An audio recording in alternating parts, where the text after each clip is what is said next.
Cristel Fulgar ikinasal na sa Korean boyfriend, proud virgin bride, asawang Korean nagpa-convert sa INC. 쌀이 너무 좋았어 그냥 모두 좋았어 널 만나서 모든 게 다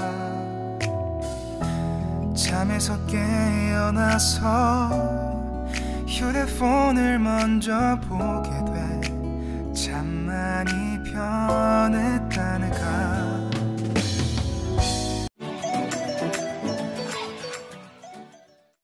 Ikinasal na ang actress at social media star Cristel Fulgar sa kanyang Korean boyfriend na si Ha Soo-hyuk, last May 10, sa Luna Mill, Seoul. Kitang-kita sa mukha ng former Going Bulilit star ang labis-labis na kasiyahan.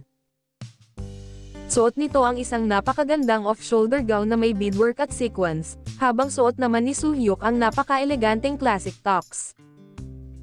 Nagsimula ang pag-iibigan ni Cristel at Ha Soo-hyuk noong November 2024 nang magpa-convert sa relihiyong Iglesia ni Cristo si Ha, na siyang relihiyon ni Cristel at na-engage naman sila last February.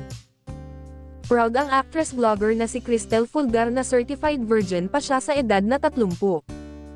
Maituturing ngang virgin bride si Cristel nang magpakasal sa 40 anyos na Koreanong si Ha Soo-hyuk. Talagang hinintay daw niya ang pagdating ng kanyang the one bago ibigay ang kanyang virginity. Ikinasal sina Cristel at Ha Soo-hyuk sa Seoul, South Korea, nitong nagdaang May 10. Kwento nga ng aktres at singer, naranasan niya ang kanyang first kiss nang ma-engage siya kay Ha Soo-hyuk last February 28.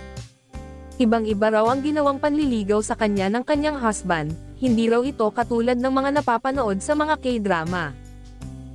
In fairness, matagal-tagal din siyang niligawan ni Ha Soo-hyuk. Yun nga yung na-appreciate ko sa kanya kasi classic type of man siya. Ayaw din po niya yung modern style of dating sa Korea. Gusto niya slow burn din. Gusto niya patient pa rin ang love.